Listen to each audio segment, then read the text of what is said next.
Salut à tous, alors une news un peu inquiétante sur fondandroid.com. Tesla est soupçonné d'avoir caché un problème de batterie sur ses voitures électriques. L'agence fédérale américaine en charge de la sécurité routière a ouvert une enquête concernant Tesla. Elle veut étudier un possible défaut à propos des batteries de Model S et Model X qui pourraient s'enflammer sans qu'un quelconque accident en soit la cause.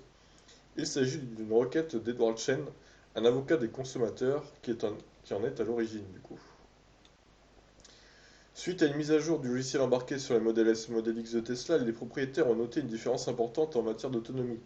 D'après eux, l'actualisation logicielle serait responsable d'une diminution de la distance maximale atteignable en une seule charge. Edward Chen a déposé une pétition au nom d'un groupe de propriétaires de Tesla. La mise à jour de la destination des véhicules Tesla réduirait les risques d'incendie et l'autonomie du coup. L'avocat a envoyé un courrier au ministère des Transports et à la NHTSA, une agence publique appartenant au même ministère. Dans ce dernier, il écrit que Tesla utilise des mises à jour logicielles pour masquer et couvrir un problème potentiellement répandu et dangereux concernant les batteries de ces véhicules. Ce qui implique que Tesla serait informé d'une défaillance possible des batteries de ces véhicules et que l'entreprise aurait essayé de la corriger par le biais d'une actualisation logicielle. Cette dernière a eu un impact négatif sur l'autonomie, ce dont se plaignent les propriétaires. Ouais, alors, impact négatif, ça veut dire combien de baisse ça, on n'a pas les détails, quoi, c'est un peu dommage.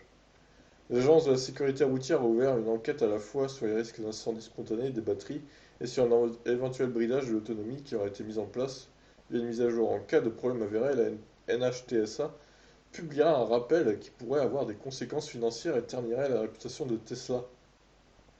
Si au contraire le constructeur est blanchi, l'agence publiera ses conclusions dans le registre fédéral. En 2016, Elon Musk estimait que la plupart des plaintes en matière de sécurité déposées contre Tesla étaient frauduleuses et qu'elles faisaient partie d'une grande opération de conspiration pour détériorer l'image du constructeur. Donc l'article a été traduit via CNBC. Ok, bon, un peu étonnant hein, cette nouvelle. Alors est-ce que ceux qui ont une Model S, une Model X qui me suivent sur la chaîne, est-ce que vous avez remarqué, suite à une mise à jour, une baisse d'autonomie ces derniers temps? Ou alors est-ce que c'est réservé aux États-Unis cette mise à jour pour l'instant? Je sais pas. On n'a pas trop de détails hein, honnêtement. On ne sait pas de combien aurait été impactée l'autonomie, si c'est 10 km, si c'est 50, on ne sait pas. Donc après si c'est que 10 km, c'est pas la mort non plus. Évidemment, si ça commence à monter à 20, 25, 30, là, c'est un peu plus gênant quand même, hein. C'est vrai.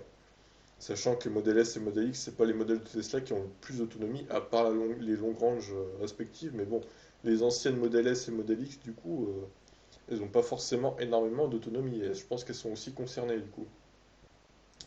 Donc étonnant, affaire à suivre, voir ce qu'il en est. Voilà, n'hésitez pas à témoigner en tout cas si vous avez eu une mise à jour qui baisse votre autonomie. Et concernant le problème des batteries qui s'enflamment, je vois pas en quoi une mise à jour pourrait régler le souci, à moins de d'augmenter peut-être la réserve entre guillemets de la batterie, et ce qui boufferait l'autonomie pour diminuer le risque d'incendie. Bon, je suis pas informatique, enfin, je suis pas ingénieur ni technicien, donc je ne sais pas honnêtement, ça me dépasse un peu tout ça. Donc à vous de me dire ce que vous en pensez, je vous laisse. Ciao.